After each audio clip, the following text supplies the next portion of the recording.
អាយុដំសសុខាអះអាងថាជនរួមជាតិព្រមទាំងយុវជនជឿជាក់លើភាពម៉ឺងម៉ាត់និងដំណោះស្រាយដ៏ឆ្លៀវវៃរបស់សម្ដេចធិបតី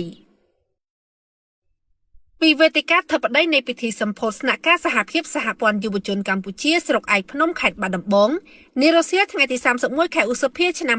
2025នេះអាយុដំសសុខាអនុប្រធានសហភាពសហព័ន្ធយុវជនកម្ពុជាទទួលបន្ទុកខេត្តព្រៃវែងបាត់ដំបងនិងបន្ទាយមានជ័យបានអះអាងថាប្រជាពលរដ្ឋខ្មែរទាំងក្នុងនិងក្រៅប្រទេសរួមទាំងយុវជនមានការជឿជាក់លើការដឹកនាំប្រកបដោយភាពម៉ឺងម៉ាត់និងការដាក់ចេញយុទ្ធសាស្ត្រដោះស្រាយប្រកបដោយភាពឆ្លៀវវៃរបស់សម្ដេចមហាបវរធិបតីហ៊ុនម៉ាណែតនាយករដ្ឋមន្ត្រីនៃកម្ពុជាជំវិញបញ្ហាព្រំដែនតំបន់មុំ3បង្កឡើងដោយកងទ័ពថៃបើតាមអាយុដំសសុខាស្របតាមលំអាននៃគំរូវីរភាពដឹកនាំដ៏អង្អាចរបស់សម្ដេចអគ្គមហាសេនាបតីតេជោហ៊ុនសែនអតីតនាយករដ្ឋមន្ត្រីបច្ចុប្បន្នជាប្រធានប្រសិទ្ធិគឺសម្ដេចមហាបវរធិបតីហ៊ុនម៉ាណែតបានបន្តយកចិត្តទុកដាក់ខ្ពស់បំផុតលើកិច្ចការពារបូរណភាពទឹកដីដែលទន្ទឹមគ្នានឹងការបន្តថែរក្សាទំនាក់ទំនងជាមិត្តភាពលើវិស័យជាច្រើនទៀតរវាងកម្ពុជាថៃ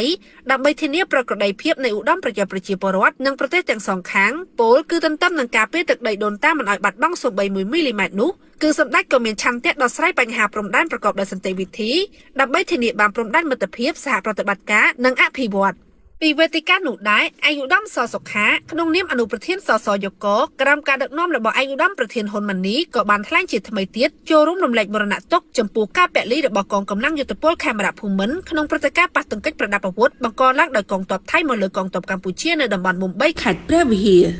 ជាមួយគ្នានេះអាយុដំក៏បានអំពាវនាវប្រជាពលរដ្ឋទូទាំងប្រទេសបន្តមានស្មារតីវិញជាធ្លុងមួយក៏ប៉ុន្តែក៏មិនត្រូវធ្វើសកម្មភាពណាដែលនាំឲ្យប៉ះពាល់ដល់ដំណោះស្រាយប្រកបដោយសន្តិវិធីរបស់រាជរដ្ឋាភិបាលនៃប្រទេសទាំងពីរនោះដែរ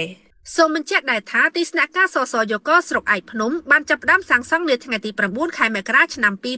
2024រួចជាស្ថាពរនាថ្ងៃទី4ខែមិថុនាឆ្នាំ2024អាគារនេះមានទំហំ17413ម៉ែត្រការ៉េមានបន្ទប់ចំនួន4ក្នុងនោះមានសាលប្រជុំធំចំនួន1បន្ទប់រដ្ឋបាលចំនួន1បន្ទប់កុំព្យូទ័រចំនួន1បន្ទប់ដាក់សម្ភារៈចំនួន1និងបន្ទប់ទឹកចំនួន3ដែលចំណាយទឹកប្រាក់សាងសង់សរុប$45,440.75 ដុល្លារអាមេរិក